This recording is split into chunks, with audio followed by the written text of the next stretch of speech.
Обучающий семинар для кандидатов, эксперты по государственной аккредитации образовательной деятельности проходит в эти дни в Магасе. Для участия в нем в республику приехали представители российских вузов. Они собираются на базе Ингушского госуниверситета. Обзор второго дня семинара в репортаже Заремы Евлоевой.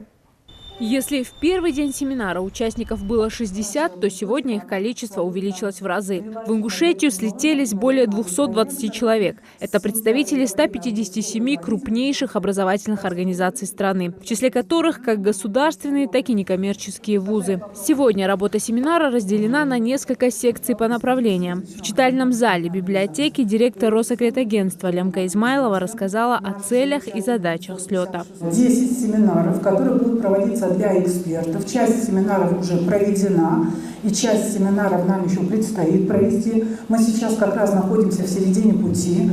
Буквально послезавтра по возвращению в Москву у нас будет третий завершающий большой семинар для претендентов. Проект построен таким образом, что мы проводим 3 больших семинара для претендентов. Наши ряды пополнятся, как говорится, свежей кровью, молодыми кадрами. Государственная аккредитация вузов, которая в эти дни у всех на устах, это самое главное испытание для любого учебного заведения. Заключения, которые дадут эксперты, станут либо билетом на спокойное существование вуза в ближайшие 5 лет, либо наоборот, поводом для закрытия учебного заведения. Поэтому эксперт – человек востребованный и уважаемый. Но чтобы им стать претендентом, тоже необходимо пройти ряд испытаний. Экспертом я стала после того, как наша организация прошла аккредитацию образовательной деятельности. Я поняла важность всей этой работы, поняла, насколько большой опыт можно приобрести, являясь экспертом, выезжая в другие организации. После чего я подала заявку, подала документы, прошла первый этап отбора на соответствие уровню подготовки. Далее предполагается тестирование, на котором проверяет общие знания и знания по уровню образования, на которые эксперт претендует.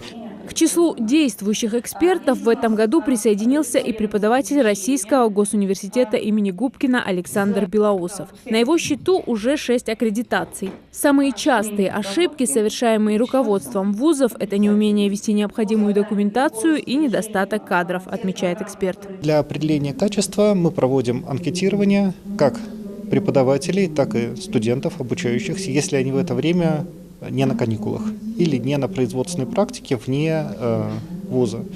И формируем соответствующее мнение о том, насколько, на наш взгляд, качество соответствует требованиям ВГОС.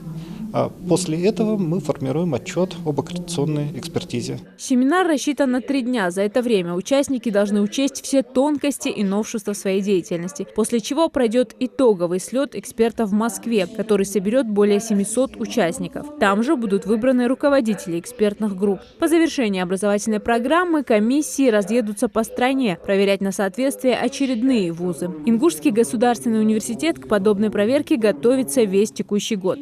Аккредитация ИНГУ запланирована на февраль 2019-го. Аккредитовываются все вузы Российской Федерации, все образовательные программы. Это очень важная процедура.